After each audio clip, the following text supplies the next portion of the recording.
સ્વભાવની દ્રષ્ટિનો અભાવ હોય ત્યાં સુધી પરિણામ વિભાવ કરે છે. સ્વભાવ દ્રષ્ટિ થતાં પરિણામ સમ્યક જ્ઞાન ચારિત્રના મોક્ષ માર્ગના પરિણામને કરે છે અને એનું ફળ આનંદી ભોગવે છે. હું નથી ભોગવતો આનંદ. આનંદ મૂર્તિ છે, તૃપ્ત છે, પરિપૂર્ણ. એ આનંદને કેમ ભોગવે?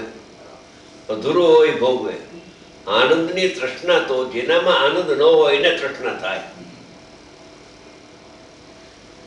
આનંદના ભોગવવાની ઈચ્છા કેને થાય? કે દુઃખી હોય તો. એ તો સુખમય નાય મૂર્તિ છે. એ તો કઈ આનંદને ભોગવતો પણ નથી.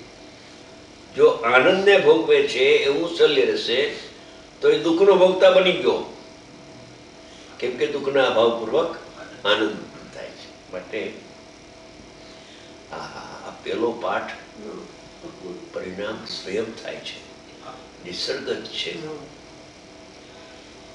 મિથ્યા દર્શન, મિથ્યા જ્ઞાન ને મિથ્યા ચારિત્રના વિકારી પરિણામ કશાય ક્રોધમાન માયા લોભ સ્વયં થાય છે.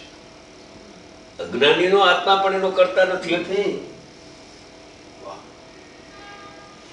એ કરતા માને છે એટલે અજ્ઞાનીનો આત્મા એનો કરતા છે એમ કહેવાય.